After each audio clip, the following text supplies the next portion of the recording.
Hi, my name is Laurie Gaines. I am the Director of Diagnostic Learning Services.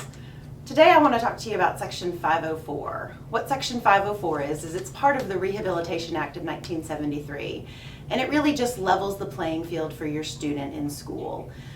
Students who qualify for Section 504 can have any type of disability. It can be a learning disability, it can be dyslexia, it can be ADHD, it can be other physical disabilities. Anything that keeps them from accessing the curriculum like their peers do. So what it allows for is it allows for the school to level the playing field for your student.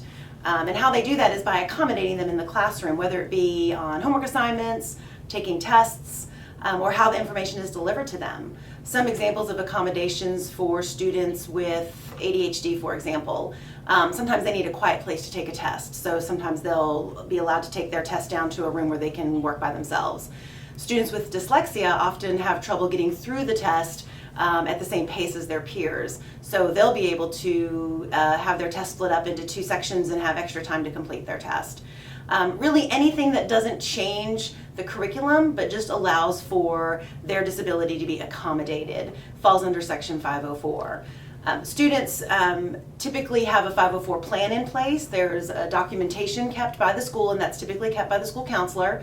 A meeting is held once a year with the counselor, parents, teachers to talk about the accommodations that are on the plan, to talk about which accommodations are working, and if some of them aren't working, what they need to change. And once a student isn't really accessing the accommodations any longer, they'll sometimes be dismissed from the program.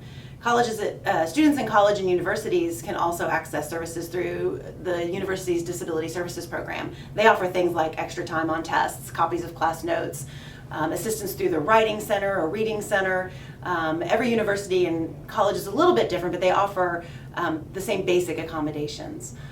If you have any further questions about this or would like more information about how learning disabilities are diagnosed, feel free to visit our website at diagnostic-learning.com.